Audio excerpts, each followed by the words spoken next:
नमामि शमीशाननिर्वाणरूपं विभुं व्यापकं ब्रह्मवेदस्वरूपं निजं निर्गुणं निर्विकल्पं निरीहं चिदाकाशमाकाशवासं भजेऽहम्। निराकारमूकारमूलं तुरीयं गिराज्ञानगोतीतमीशं गिरीशं करालं महाकालकालं कृपालं गुणागारसंसारपारं नतोऽहम्।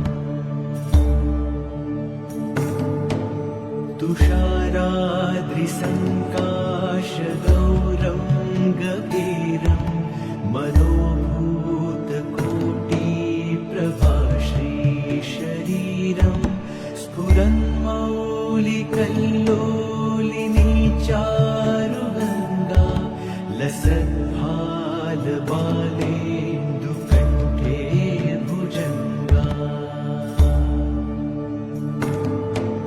जलत्कुण्डलं भूसुनेत्रं विशालं प्रसन्नाननं नीलकण्ठं दयालं मृगाधीशचर्माम्बरं मुण्डमालं प्रियं शङ्करं सर्वनाथं भजामि।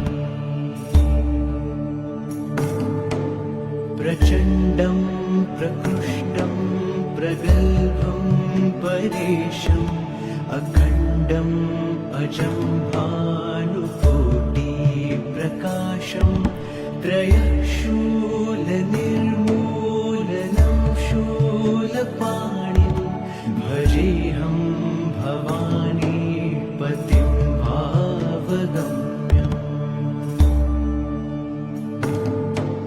कलातीतकल्याणकल्पान्तकारी सदा सज्जनानन्ददाता पुरारी चिदानन्दसन्दोहमोहापहारी प्रसीद प्रसीद प्रभो मन्मथारी।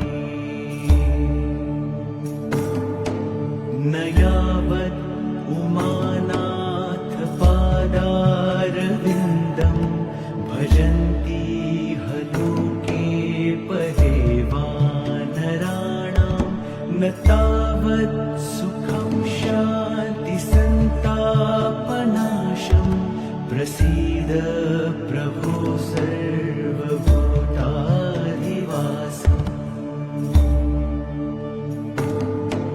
न जानामि योगं जपं नैव पूजां नतोऽहं सदा सर्वदा शम्भुतुभ्यं जराजन्मदुःख